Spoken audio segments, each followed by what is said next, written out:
Masechet Pesachim Daf Tzadik Vav, on commence Bezrat Hashem Daf Tzadika Mudbet à la dernière ligne. Bay Rav Yosef. Darkut Memetim Ve'achlu Emure Pesach Abba Betuma. Donc déjà il s'agit d'un Pesach Abba Betuma, c'est-à-dire que la majorité d'Israël ou des Kohanim étaient Tmeim, et donc on a permis de faire le Korban Pesach cette année-là malgré la Touma. Mais ce que les Tmeim peuvent manger, c'est que la viande du Korban Pesach, pas les parties du Misbéach.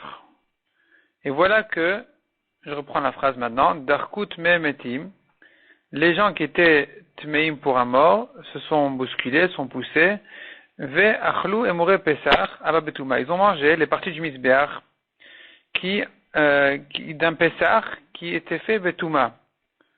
Maou, qu'est-ce qu'on dira ici? Est-ce que on les rend chayav comme un tamé qui a mangé du korban ou pas? Donc il ne s'agit pas des graisses qui se sont de toute façon interdites bekaret, sur lesquelles il y a un karet, il s'agit des reins ou bien une partie du foie qui fait partie des choses qui sont brûlées au misbéach. Et voilà que donc les tmeim en ont mangé.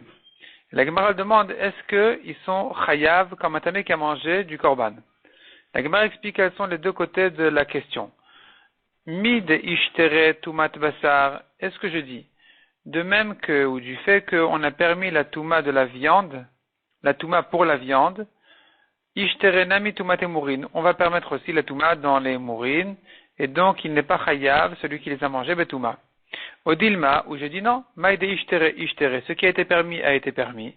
Donc la viande, maïde lo ishtere, ce qui n'a pas été permis, qui sont les parties du misbéach, n'a pas été permis. Donc il est oui chayav. Amar Rava répond la Gemara. Mirdei tumat et mourine mecha itrabe.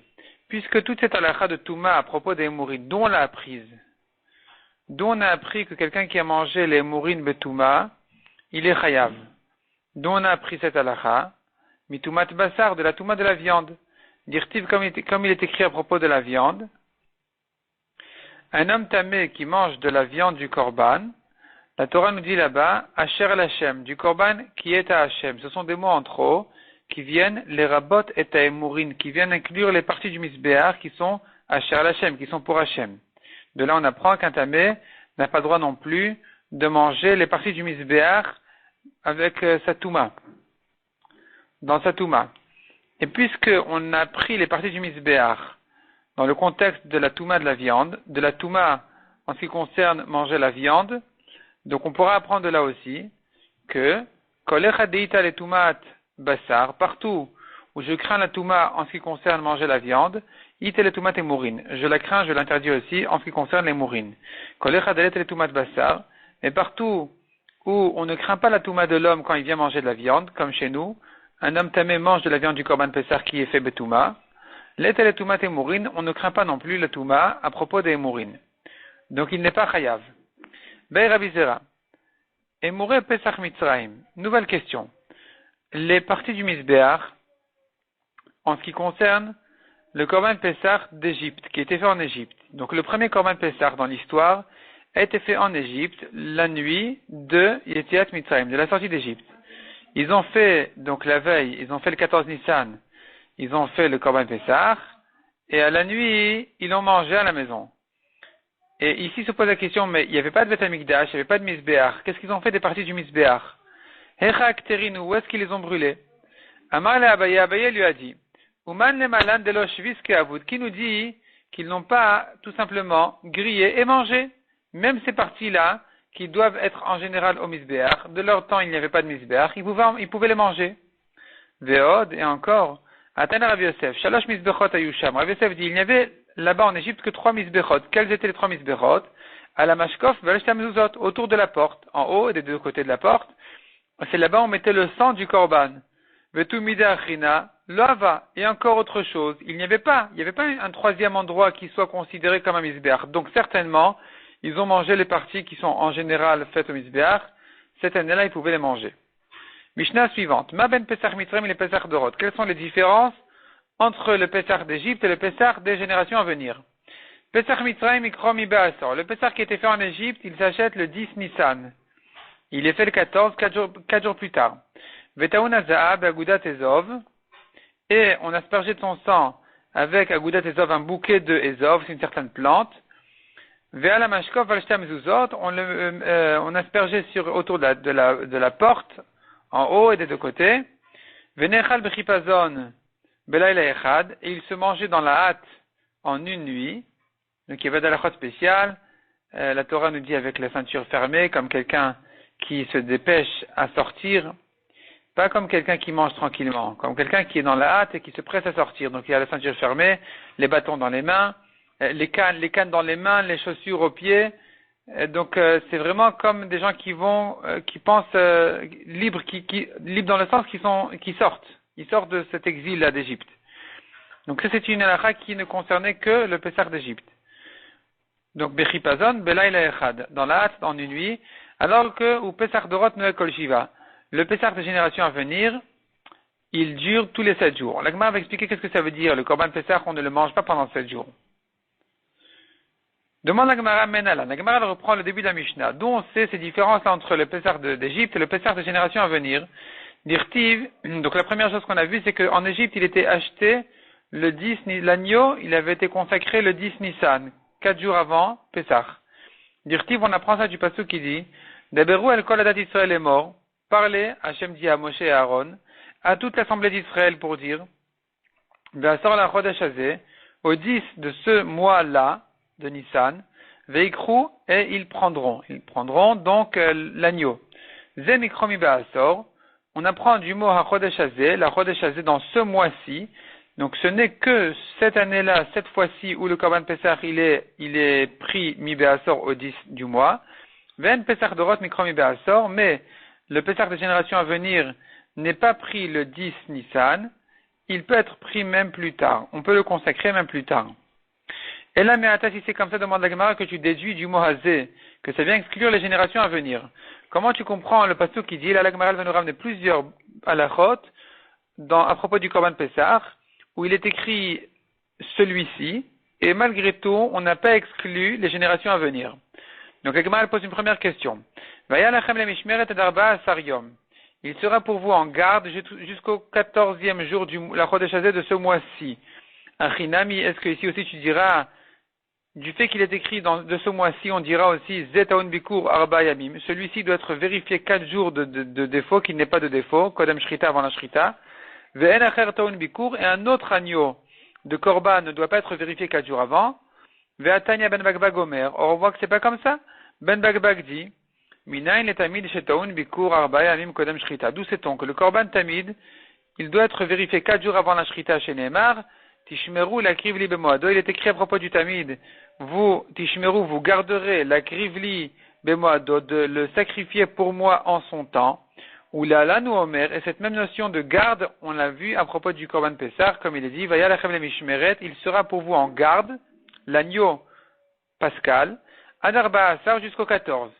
Mal alan taun bikur arba yamim kodem shrita. De même que là-bas, à propos du Korban Pessah, il faut le vérifier de défaut 4 jours avant la shrita, qui n'est pas de défaut.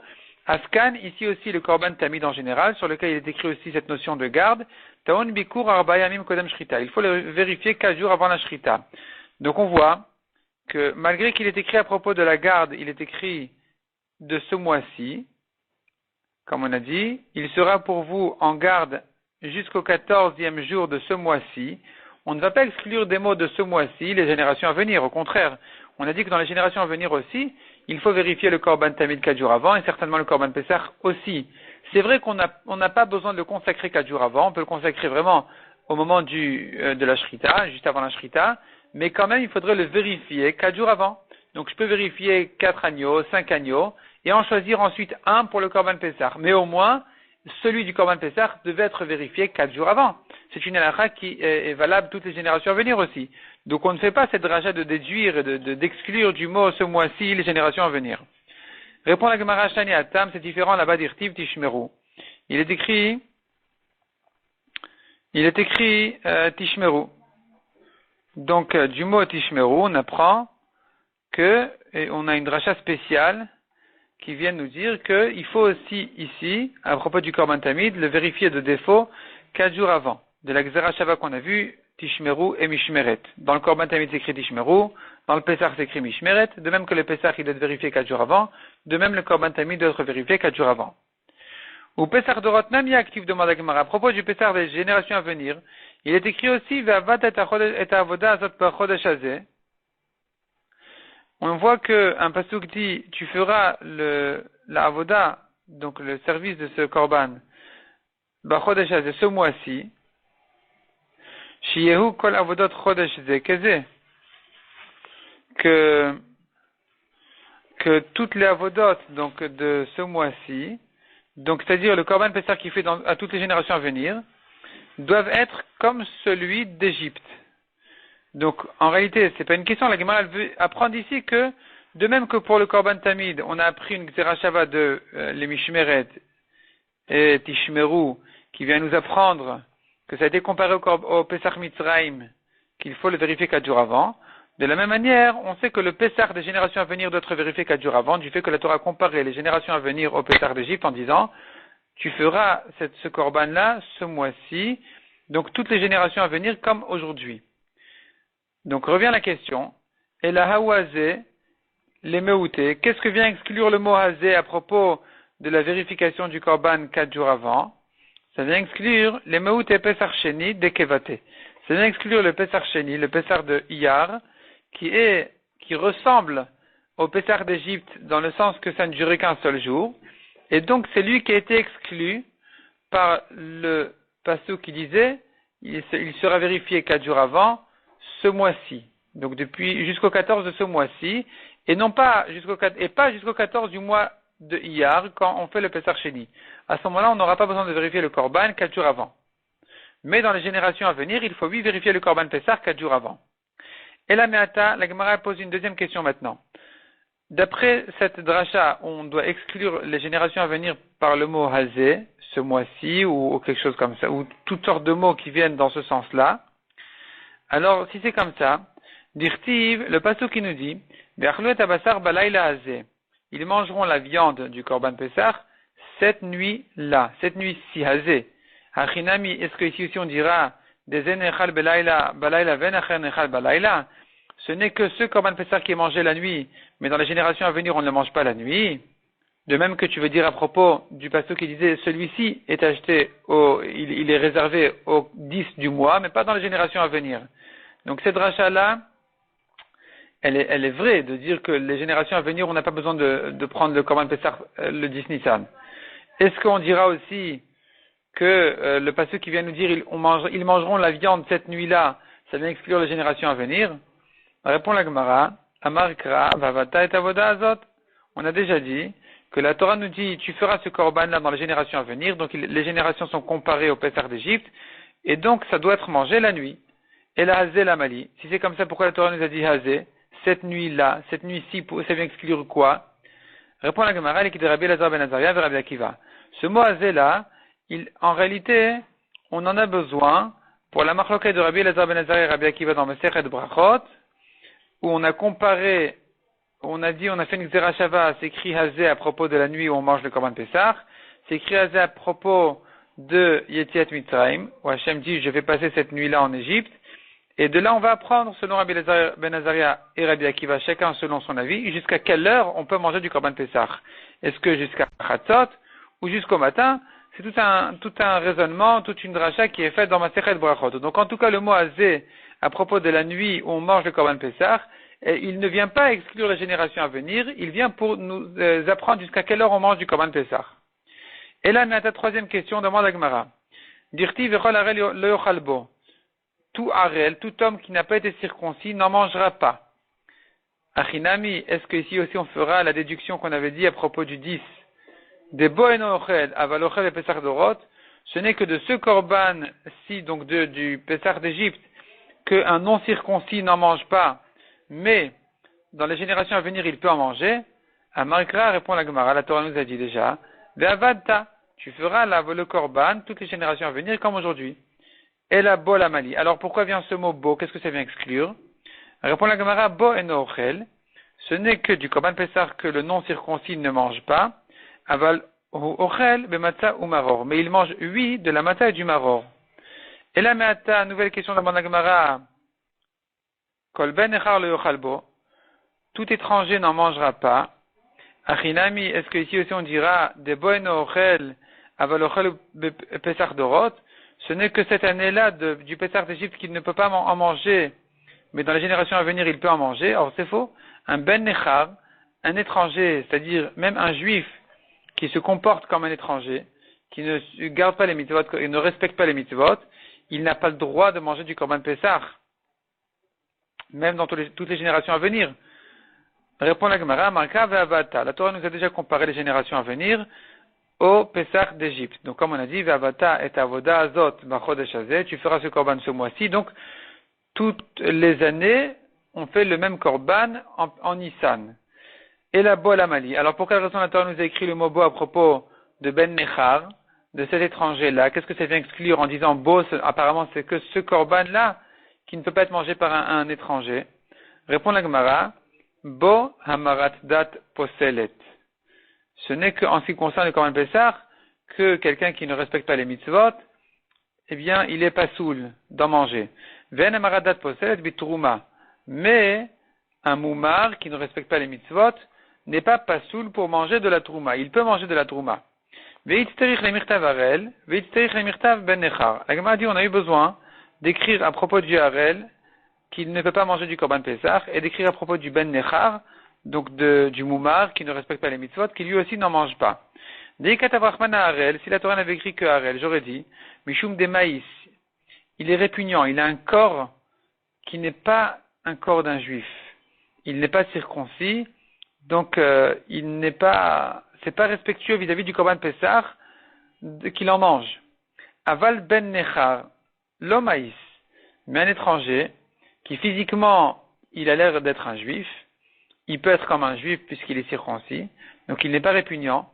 Emma, j'aurais pu croire qu'il n'est pas rejeté du korban pesach. Tzricha, la Torah a eu besoin de me dire que lui aussi il est pas soul. Veyash meinan ben nechar, si la Torah n'avait dit que à propos du ben nechar, donc du moumar en question, qui ne respecte pas les mitzvot, j'aurais dit, mishum dan libola shamaim, celui-ci ne peut pas manger du pesach parce que son cœur n'est pas vers le ciel. Son cœur n'est pas réservé au ciel. Aval arel de libola shamaim, mais le non circoncis, qui pourrait être un bon juif avec un bon cœur, un cœur pour le ciel. Par exemple, ses frères sont morts à la Mila, et on n'a pas pu lui faire la Mila lui aussi parce que c'était dangereux. Donc lui, c'est un bon juif, il est gentil. Et malo, j'aurais pu croire qu'il n'est pas soul, il peut manger du korban pesach. Tzricha, la Torah a besoin de me dire que lui aussi, il ne peut pas en manger. Et la Meata la Gemara continue avec ses objections. D'après ces déductions, on exclut les générations à venir, comme on a dit à propos du 10 Nissan. Eh bien, comment tu comprends le passage qui nous dit Toshav vesachir lo yochal bo. Alors, normalement, dans le Pshat, Toshav vesachir, ça veut dire, Rachid efface ces lignes-là, cette nouvelle question-là, mais si on l'explique, en général, le mot Toshav vesachir, c'est-à-dire, ce sont les serviteurs d'un juif. Il y en a un qui reste plus longtemps qu'un autre, un qui reste 6 ans, l'autre qui reste jusqu'au Yovel.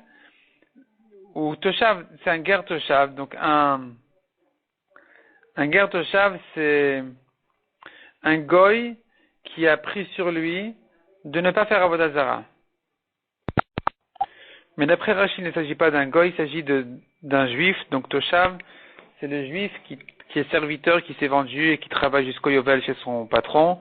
Sachir, c'est celui qui travaille que 6 ans. Et la Torah nous dit, le yochal bo, il n'en mangera pas. Rachid dit que la Gemara dans Yevamot, elle explique déjà que ce pasouk ne peut pas être compris comme ça, tel quel, puisque finalement les deux sont juifs, donc certainement ils doivent manger de leur korban Pessah, ça vient pour d'autres drachot. Et donc Rachid, il préfère effacer toutes ces lignes-là qui sont autour de ce Toshav et Zachir, parce que la réponse de la Gemara aussi ne sera pas comprise. Bon, en tout cas, on continue la Gemara telle qu'elle est écrite chez nous. Et la Gemara demande, Achinami, est-ce que ici aussi on dira, de bo eno ochel, aval ochel ou bepesach dorot?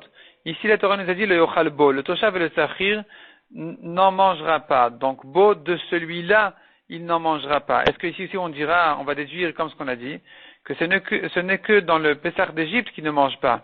Mais du Pessah des générations à venir, il peut manger. Or, ce pasouk-là, quel qu'on va l'expliquer? Il se rapportant sur ce que tu décides de faire comme dracha. Finalement, il est valable même aux générations à venir. Répond la Gemara à Markra ve'avata. La Torah nous dit déjà ve'avata pour comparer le korban des générations à venir au korban d'Égypte. Et la bo la mali. Alors demande la Gemara, mais si c'est comme ça, alors qu'est-ce qu'on déduit, qu'est-ce qu'on exclut du mot bo? Répond la Gemara, bo hamarat dat poselet. Ce n'est que chez lui, du Pessar d'Égypte, que on a dit que le moumar, il est pas soul. Donc apparemment ici la Gemara elle comprend, c'est pour ça que Rashi s'étonne, la Gemara elle comprend que Toshav et Tahir ça fait allusion à un moumar. Ve'en hamarat dat poselet bitrouma. Mais un moumar qui ne respecte pas les mitzvot n'est pas pasoul pour manger de la trouma. Il peut en manger. Et là, Meata demande la Gemara, si c'est comme ça, nouvelle question. Umalta otoaz yochalbo. La Torah dit quelqu'un qui est un serviteur, un esclave en fait, donc un Eved Knaani. Il a acheté un petit goy et il devrait le circoncire. S'il ne l'a pas circoncis, il n'a pas fait la mila. Le patron n'a pas le droit de manger du korban Pessah. Ce sont des psukim très clairs, c'est une interdiction de la Torah. Demande la Gemara, et ici aussi c'est écrit, az yochalbo, après la mila de son esclave, il pourra manger de ce Pessah. Est-ce que ici aussi on va déduire Achinami de boeno ochel aval ochel et Pessah dorot. Ce n'est que du Pessah d'Égypte qu'il ne peut pas manger, mais du Pessah des générations à venir il peut manger. Amarka répond la Gemara. La Torah nous dit Vavata. On a déjà comparé les générations à venir au Pessah d'Égypte pour dire que tant que il n'a pas fait la mila à tous ses esclaves, il n'a pas le droit de manger, et ses enfants aussi d'ailleurs, ses garçons, il n'a pas le droit de manger du korban Pessah. Et la bo la mali. Alors pourquoi c'est écrit bo? Qu'est-ce que ça vient exclure?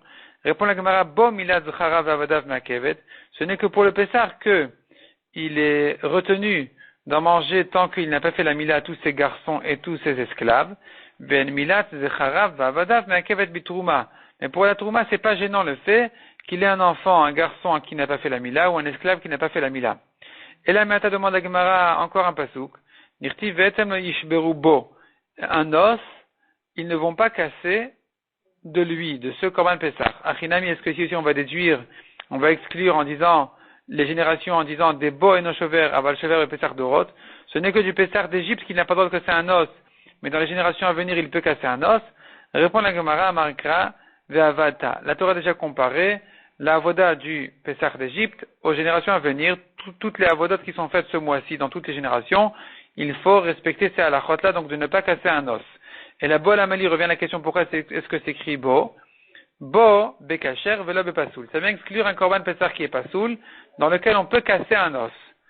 Et la meata demande à Gemara d'irtiv al tochlu mi menuna, ne mangez pas de lui mal cuit. Mi menu yata ochel. Est-ce que ici aussi on dira, ce n'est que de ce Pessah d'Égypte que tu ne peux pas manger comme ça mal cuit. Abalata ochel na be Pessah dorot, mais tu peux manger dans les générations à venir quand il était grillé à moitié. Alors que c'est faux, dans toutes les générations c'est interdit. Répond la Gemara Markra, ve'avata, la Torah nous a déjà dit, toutes les avodotes de ce mois-ci se ressemblent à toutes les générations. Et la mimenu la mali. Alors pour quelle raison c'est écrit mimenu si c'est comme ça? Répond la Gemara, Nikede Rabba Amar Rabbi Yitzhak. Ça vient pour la dracha de Rabba au nom de Rabbi Yitzhak, qui fait une Gzerashava. Il est écrit mimenu à propos du korban Pessah, il est écrit mimenu à propos du maaser. De même que pour le korban Pessah, un non circoncis, un harel ne peut pas manger. De la même manière, à propos du maaser, un non circoncis n'a pas le droit de manger du maaser. Donc le maaser chéni qui est mangé à Yerushalayim ne peut pas être consommé ne peut pas être mangé par quelqu'un qui n'a pas fait la mila. Donc voilà ici la Gemara qui nous ramène toute une longue liste de psukim dans lesquels on voit à chaque fois que la Torah nous a dit bo ou mimenu et ou azé et que on pensait dire que de même qu'à propos du korban la halacha du Assor, qui veut dire le 10 Nissan, il faut prendre et réserver, consacrer le korban Pessah. Là-bas, on avait fait une dracha qui avait exclu les générations à venir en disant ce n'est que pour le Pessah d'Égypte qu'on dit ça, mais pas dans les générations à venir. La Gemara dit que, cependant, dans toutes les autres halachot, on ne dit pas ça. Les halachot sont dans toutes les générations valables, et à chaque fois que c'est écrit bo, mimenu ou azé, ça vient pour une dracha spéciale. On continue dans la Gemara de point venechal vechipazon vechule. On a vu que le Pessah d'Égypte est mangé dans la hâte.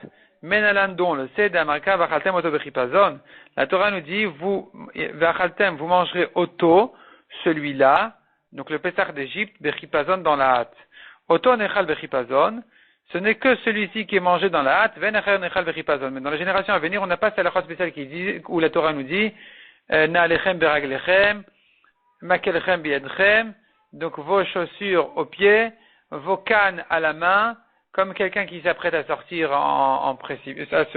qui se précipite à sortir. Ces halachot-là n'ont été dites que pour le Pessah d'Égypte, mais pas pour le Pessah de génération à venir.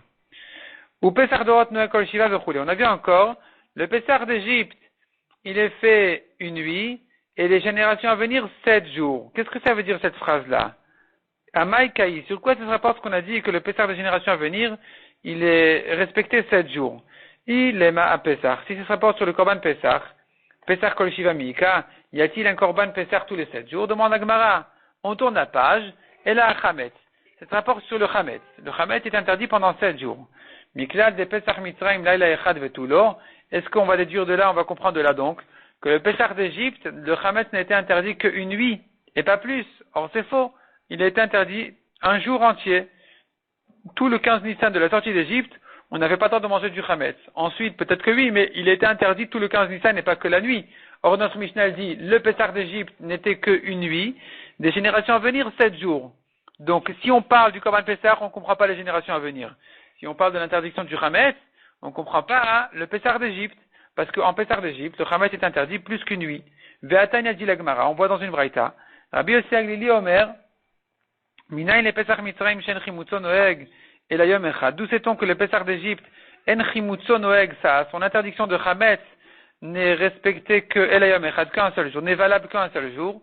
Talmud Lomar lo yachel Chametz. La Torah nous dit, il ne sera pas mangé de Chametz à l'occasion de ce Pessah de la sortie d'Égypte. Vesamichle, juste après c'est écrit, Ayom atem yotzim. Aujourd'hui vous sortez. Donc aujourd'hui c'est toute la journée. Le Chametz n'était interdit que un jour du 15 Nissan de la sortie d'Égypte. Mais le jour entier, pas que la nuit. Répond la Gemara. Et là, Rike Amar, voilà comment on comprend la Mishnah.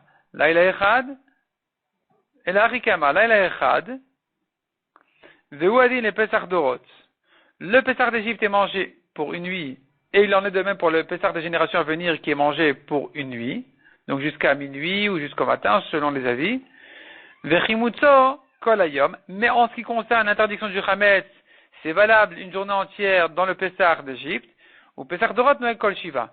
Mais le Pessah des générations à venir, eh bien, il est respecté, valable pendant tous les 7 jours. Deuxième partie du Daf Tzadik Vav. On commence à Mishnah, Rabbi Yoshua, Shamati Shetmurat Pesach Kreva. Ou Tmurat Pesach Ana Kreva, Ve'ani Lefaresh. C'est-à-dire, Rabbi Yoshua dit, j'ai entendu de me mettre 2 enseignements contradictoires.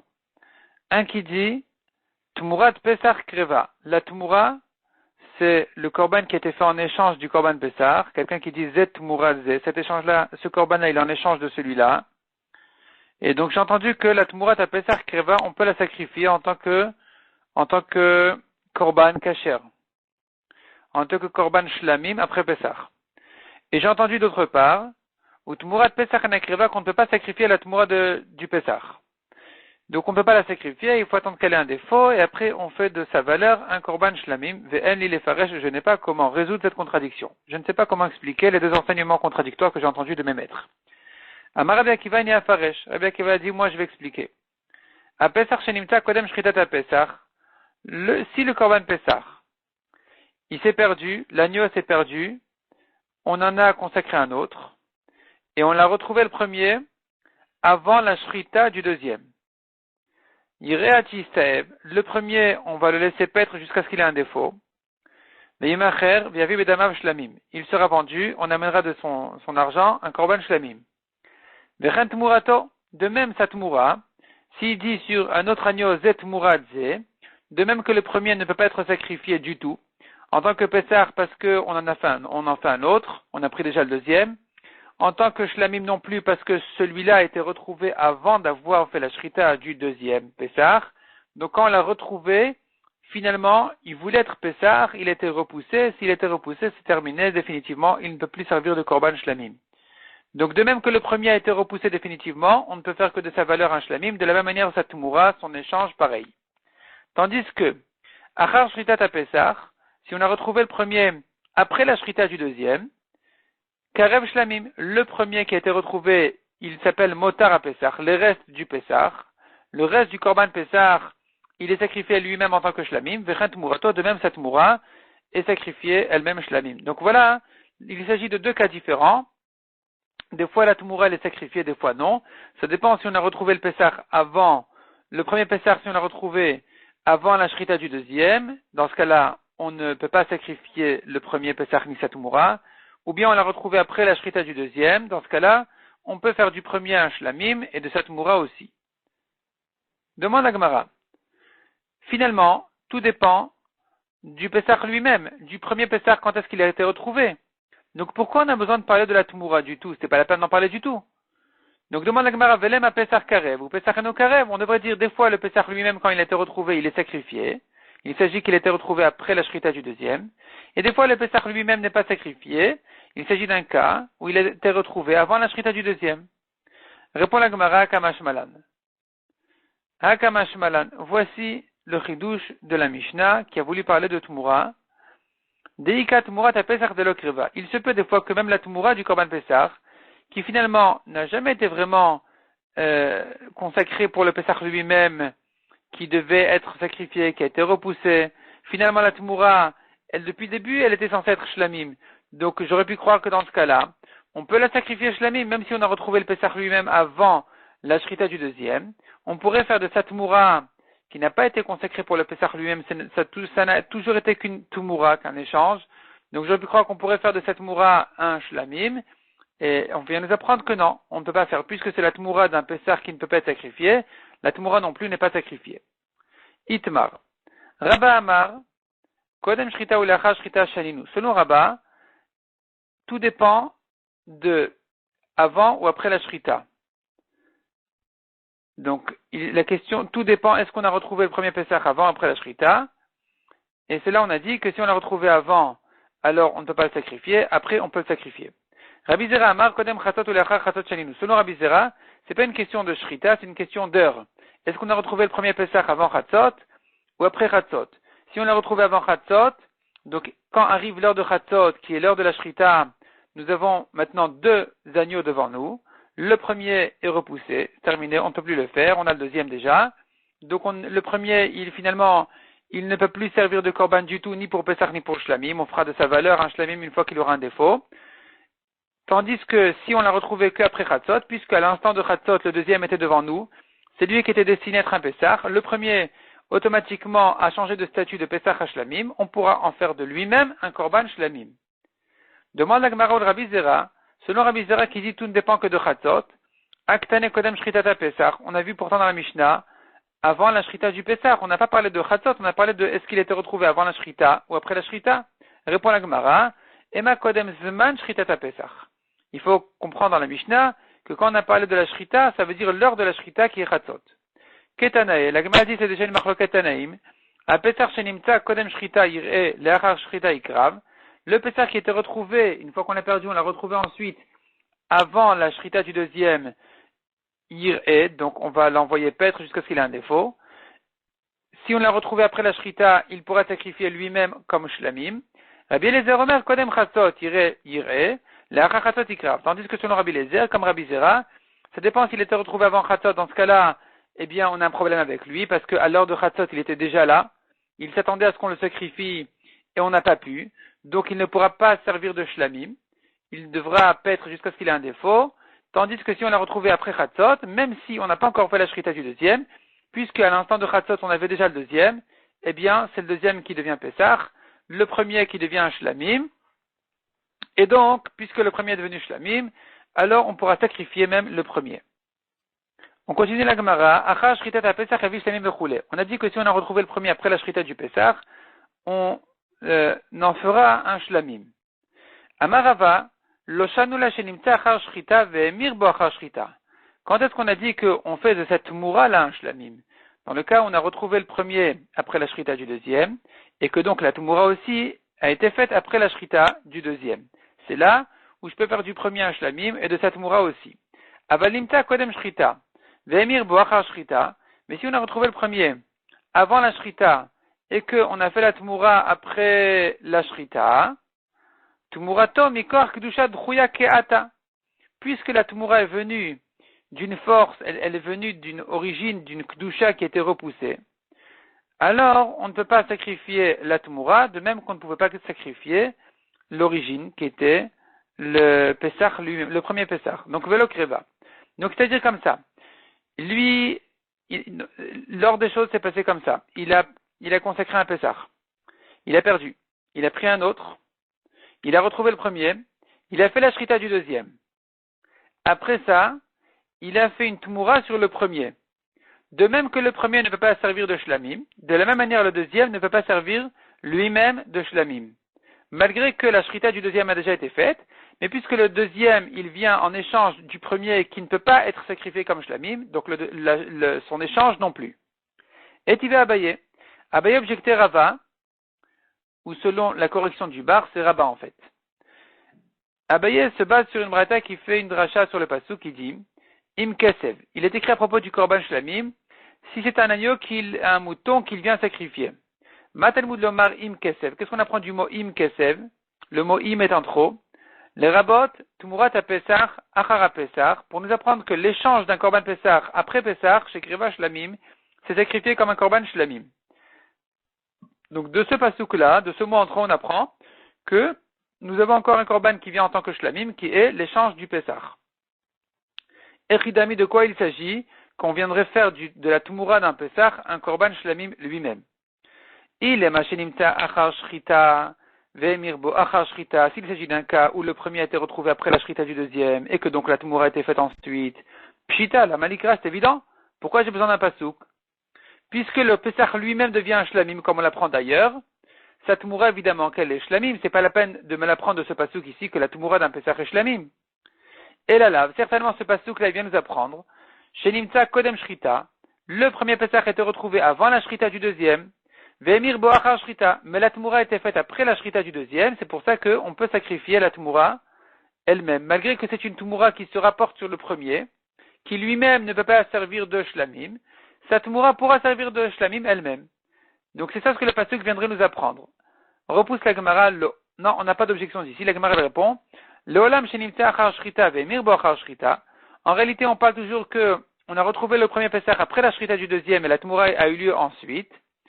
Vekras marta be'alma. Ce pasuk là n'est qu'un appui pour la lacha qui dit, pour la lacha en fait évidente, qui dit que on sacrifie lui-même, la tmoura elle-même en tant que shlamim, malgré que on n'avait pas besoin d'un pasuk, on a quand même trouvé un appui du pasuk que la tmoura du pesach dans ce cas-là viendrait elle-même shlamim. Demande à Gemara, mais si c'est comme ça alors, elakra lemay ata. Si c'est comme ça, alors pourquoi le pasouk est venu? Qu'est-ce qu'on a à apprendre pour de vrai du pasouk? Répond la Gemara, l'ichdetania. On en a besoin pour la breta qui dit, kesev, les rabot et à pesach la alia. Du mot kesev, on apprend, le mouton, on en fait dans le shlamim un korban, et sa queue aussi est sacrifiée. Alia, sa queue aussi elle est sacrifiée. Keshu omer im kesev, du mot im, qu'est-ce qu'on apprend? Les rabot pesach shavrash nato. On apprend de là, un agneau du pesach, qui a fêté son anniversaire d'un an déjà, donc il ne peut plus servir de korban pesach, ou shlamim abayin mahmat pesach, et de même un korban shlamim qui vient à cause d'un pesach, donc c'est apparemment un pesach, comme on a dit, qui s'est perdu, qui a été retrouvé, ou bien l'échange, la tumura d'un pesach, ça c'est un shlamim qui vient mahmat pesach à cause d'un pesach, et donc on apprend de ce mot im, lechol mitzvat shlamim, que toutes les mitzvot, toute la halachot du korban shlamim doivent s'appliquer dessus. Chez Taoun Smicha, il faut appuyer ses mains sur ce korban qui était au début un korban Pessah, ou qui vient d'un korban Pessah. Malgré que pour le korban Pessah, il n'y a pas de mitzvah de Smicha, de s'appuyer dessus, ici on devra le faire parce que c'est devenu un shlamim. Ou Nesachim, il y a aussi une offrande de vin qui viendrait accompagner ce korban, comme pour un shlamim et pas comme un Pessah. Ou Tnufat Razevashok et le balancement de la poitrine et de la patte avant, comme pour un shlamim et non pas comme un Pessah. Donc, chez Omer Veim Ez, quand la Torah nous dit ensuite, et si c'est une chèvre, son korban, Ifsi Kainyan, nous avons ici un arrêt entre les différentes espèces de korban shlamim, il y a le mouton et il y a la chèvre, Limed ala Ez Shent Una Alia. Ça vient nous apprendre que pour la chèvre ou son espèce, on n'a pas à sacrifier la queue. Donc voilà la dracha qu'on fait en réalité du mot im. Im kesef, ça vient nous apprendre que il y a la queue donc déjà, on a pris du mot kesef qu'il y a la queue à sacrifier. Et du mot im, on apprend que nous avons le Pessah qui a passé son année, qui est devenu Shlamim, ou bien un Pessah qui a été perdu, a été retrouvé ensuite, il devient un Shlamim, et toute la halachot du Shlamim doivent s'appliquer dessus. Ça, c'est la vraie dracha à faire du mot im. Ika de matne la haresha. La Gemara ramène une deuxième version qui ramène cet enseignement sur le début de la Braïta. Sur le début de la Mishnah, pardon. A Pesach shenimtza kodem shritat a Pesach. Le Pesach perdu qui a été retrouvé avant la shrita du deuxième Pesach qui est venu à sa place. Yireati istaev. Ce premier Pesach là qui a été retrouvé, eh bien, il va paître jusqu'à ce qu'il ait un défaut. Veimacher vevi bedamav shlamim. Il sera vendu, on fera de son argent un korban shlamim. Veren tmurato. Et de même pour sa tmura, on en fera un shlamim. Et donc il s'agit d'un cas où on a retrouvé le premier avant la shrita du deuxième. Et selon cette nouvelle version là de la Gemara, c'est là-dessus que se rapportent les paroles de Rava en disant Amarava, Loshanu la shenimta kodem shrita, ve'emir bo kodem shrita. Quand est-ce que je ne peux pas faire de sa tmura un shlamim, je dois attendre qu'elle ait un défaut pour faire de son argent un shlamim? C'est dans le cas où on a retrouvé le premier Pesach avant la shrita du deuxième et que même la tmura a eu lieu avant même la shrita du deuxième. C'est dans ce cas-là où je dis, le premier ne peut plus servir de shlamim, ni de Pesach, satmura non plus. Avadimta kodem shrita, ve'emir bo achar shrita. Mais s'il a retrouvé le premier avant la shrita du deuxième, et que, après la shrita du deuxième, il a fait la tmura dessus, dans ce cas-là on dira, tmurato kreva shlamim. Sa tmura est lui sacrifiée comme un shlamim. Dans ce cas-là on dira que sa tmura est sacrifiée comme un shlamim, puisque la shrita du deuxième Pesach a déjà eu lieu entre temps. Donc maintenant, quand on fait une nouvelle Tumura, c'est un korban qui depuis le début n'est destiné qu'à être un shlamim. Maïtama, quelle est la raison? Qui kav'a shrita, car lorsque la shrita est venue fixer le statut de ces korbanot-là, mide de chazile, elle a fixé le statut du premier Pesach qui était apte à l'être. C'est là où elle l'a fixé dans un statut d'un korban repoussé, d'un korban qui a été mis de côté, qui donc ne pourra plus être sacrifié ni comme Pesach ni comme Shlamim. Mide de lo chazile, lo kav'a. Mais la tmura qui n'a pas encore été ici nommée du tout, au moment de la shrita du deuxième Pesach, eh bien cette shrita-là ne lui a pas fixé un statut d'un korban repoussé, d'un korban en problème. Donc puisque la tmura n'a eu lieu que après la shrita maintenant qui est faite à un moment où l'agneau ne pouvait plus être Pesach parce que la shrita a déjà été faite, donc cette tmura-là, elle est destinée à être depuis le début un shlamim. Comme un korban Pesach qui ne peut pas être sacrifié, qui devient automatiquement un shlamim, eh bien ici aussi cette tmura-là devient un shlamim. Et il va Abaye, et selon cette version-là vient l'objection de Abaye dans ce sens-là, où Abaye vient objecter Rabba pour lui dire Im kesev, voilà la braïta qui nous a dit, Im kesev, le pasuk nous dit si c'est un mouton, son korban shlamim. Talmud Omar, qu'est-ce qu'on apprend d'ici? Les rabot murata Pesach achara Pesach, ça vient nous apprendre que l'échange d'un Pesach après Pesach, chez Kriva Shlamim, devient Shlamim. Donc on le sacrifie, la Tumura on la sacrifie elle-même Shlamim. Yachol eflifnei Pesach ken, peut-être que même avant le Pesach, on peut faire de la Tumura un Shlamim. Talmud Omar, hu. La Torah nous dit Mkesev hu makriv, hu, le mot hu c'est lui, ça vient exclure pour dire ou karev, vent murat a Pesach kriva. Lui-même est sacrifié, mais pas la tmura d'un Pesach. Donc la tmura d'un Pesach, après le Pesach, elle peut être sacrifiée comme un shlamim, mais avant le Pesach, elle ne peut pas être sacrifiée comme un shlamim. Echidami, de quoi il s'agit? Il est machenimta kodem shrita, si il s'agit qu'on a retrouvé le premier avant la shrita du deuxième. Vemir bo kodem shrita, et que la tmura était faite aussi avant la shrita du deuxième. Pshita, c'est évident qu'il faudrait l'exclure, qu'on ne peut pas le sacrifier comme un shlamim, puisque c'est l'échange d'un korban qui ne peut pas être sacrifié. Évidemment que la tmura non plus n'est pas sacrifiée. La malikra, pourquoi un pasouk? Et la lave, certainement le pasouk vient se rapporter sur le cas où shenimta kodem shrita vemir bo achar shrita. Donc le korban a été retrouvé avant la shrita, le premier. Ve'emirbo et la tmura, elle a été faite achar shrita, après la shrita. Et là, la Torah a eu besoin de nous apprendre que malgré que la tmura a eu lieu après la shrita du deuxième Pessah, c'est là où il est venu faire la shrita sur la tmura sur le premier. Malgré tout, malgré que la shrita a déjà été faite, on ne dira pas cette Tmoura-là, elle peut servir de shlamim. Non, elle est exclue. Pourquoi? Parce qu'elle vient d'un korban, elle vient en échange d'un korban qui ne peut pas être sacrifié, donc cette Tmoura non plus n'est pas sacrifiée. Tiouvta de Rabat Tiouvta. Donc finalement, d'ici on aura une objection contre Rabat, ça reste en objection parce que Rabat, selon cette version, voulait dire que si on a retrouvé le premier avant la Shrita et que la Tmoura était faite après la Shrita, dans ce cas-là, on peut sacrifier la Tmoura. Or, on voit ici que le Passouk l'a exclu pour dire qu'elle n'est pas sacrifiée. Donc c'est une objection contre Rabat. On voit que dans ce cas-là, on ne peut pas sacrifier la Tmoura puisqu'elle vient en échange d'un korban qui ne peut pas être sacrifié ni en Pesach ni en Shlamim. Donc la Tmoura non plus n'est pas sacrifiée.